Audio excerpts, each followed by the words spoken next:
अल्लाह रब्बुल इज़्ज़त इनके मुआमल में बरकत नसीब फरमाए।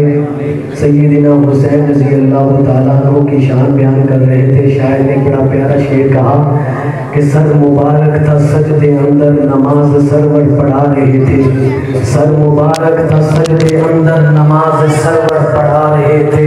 हुजूर आगे सहाबा पीछे कलफज अपना अदा रहे थे। माहौल ऐसे में मुस्कुराते हुसैन जो घर से आ रहे थे। हुसैन पुश्ते नबी पे चढ़ के जमाने को बता रहे थे। हुसैन पुश्ते नबी पे चढ़ के जमाने को बता रहे थे। क्या मिलेगी जन्नत पिए का कौसर, मिलेगी जन्नत पिए का कौसर, उसी को महशर में चैन होगा। नबी करेंगे मोहब्बत उससे कि जिसके दिल में हुसैन होगा। और आपको मैंने पहले कहा कि जिस महफिल पे आप बैठे हैं ये कोई मामूली बात नहीं। जिस दुनिया के पीछे लोग भागते फिर रहे हैं उस दुनिया के बारे में अल्लाह का कुरान कह रहे मताउ दुनिया कलील।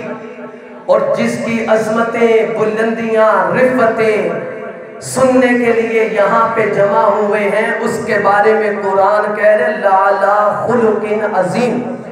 कुर्बान जाए अम्मा आयशा तो सिद्दीका रजी अल्लाह ताला अन्हा पर, कुर्बान जाए अम्मा तय्यबा ताहिरा आयशा तो सिद्दीका रजी अल्लाह ताला अन्हा पर।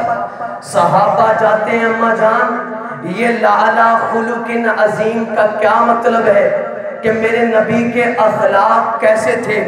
अम्मा जान फरमाती हैं क्या तुमने कुरान नहीं पढ़ा, क्या तुम्हें समझ नहीं आई। क्या जवाब देती है अम्मा जान कि तुम कुरान उठा के देखो तुम्हें नजर आएगा।